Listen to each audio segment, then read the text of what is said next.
Italy থেকে যুক্তরাষ্ট্রে বেড়াতে এসে বিভীষিকাময় দুঃস্বপ্ন নেমে আসে এক পর্যটকের জীবনে। তাকে নিউ ইয়র্কের বিলাসবহুল এক বাড়িতে 2 সপ্তাহ ধরে আটকে রেখে ভয়াবহ নির্যাতন করা হয়। ইতালীয় ওই যুবক অবশেষে কৌশলে পালিয়ে অমানসিক নির্যাতন থেকে রক্ষা পান। নিউ ইয়র্ক পুলিশ জানায় 28 বছর বয়সী ইতালিয়ান ওই পর্যটক 6 মে এসেছিলেন যুক্তরাষ্ট্রে। এ সময় তিনি দেখা করতে গিয়েছিলেন ক্রিপ্টোকারেন্সি বিনিয়োগকারী জন ওয়েলডেজের সঙ্গে, কিন্তু সেই দেখাই তার জীবনে কাল হয়ে আসে। ওলটপালট হয়ে যায় সবকিছু। ম্যানহাটনের সোহো এলাকায় 38 প্রিন্স স্ট্রিটের 4তলা বিলাসবহুল অ্যাপার্টমেন্টে ঢোকার সঙ্গে সঙ্গেই তার পাসপোর্ট কেড়ে নেওয়া হয়। এরপর শুরু হয় পাশবিক নির্যাতন। ইলেকট্রিক তার দিয়ে বেঁধে ফেলা হয় তাকে, পানিতে পা ডুবিয়ে টিজার গান দিয়ে চালানো হয় মধ্যযুগীয় কায়দায় নির্যাতন।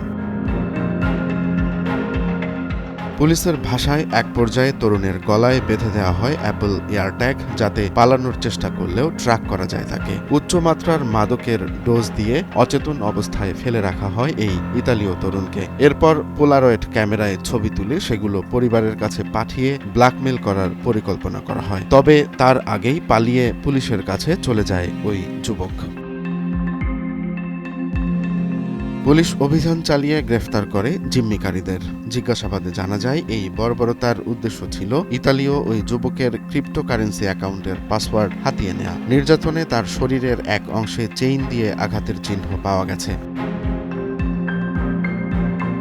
পুলিশ বলছে এই বাড়িতে আরও পাওয়া গেছে ভাঙা কাঁচ, bullet proof vest, night vision goggles, একটি বন্দুক সহ পরিকল্পিতভাবে নির্যাতন করার বিভিন্ন সরঞ্জাম। তরুণ পুরোপুরি নিশ্চিত ছিলেন যে তাকে 23 মে শুক্রবার হত্যা করা হবে, আর এর পরপরই জীবন বাজি রেখে পালিয়ে যান তিনি।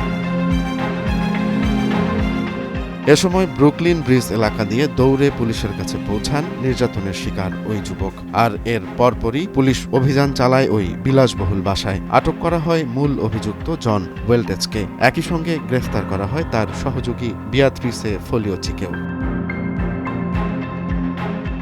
জানা যায় পরিকল্পিতভাবে এই ঘটনা ঘটানোর জন্য জিজ্ঞাসাবাদ চলছে আরও 2 জনকে। তারাও এই ক্রিপ্টো ব্যবসায়ীর হয়ে কাজ করতেন বলে ধারণা করছে পুলিশ। 24 মে শনিবার যুক্তরাষ্ট্রের নিউ ইয়র্ক শহরে এমন লোমহর্ষক ঘটনা ঘটেছে। প্রযুক্তি আর টাকার মোহে অন্ধ হয়ে এমন অপরাধ যেন অন্য কোথাও ছড়িয়ে না পড়ে, তাই নড়ে চড়ে বসেছে গোটা মার্কিন আইনশৃঙ্খলা বাহিনী। খতিয়ে দেখা হচ্ছে এ ঘটনার সঙ্গে আরও কেউ জড়িত আছে কিনা।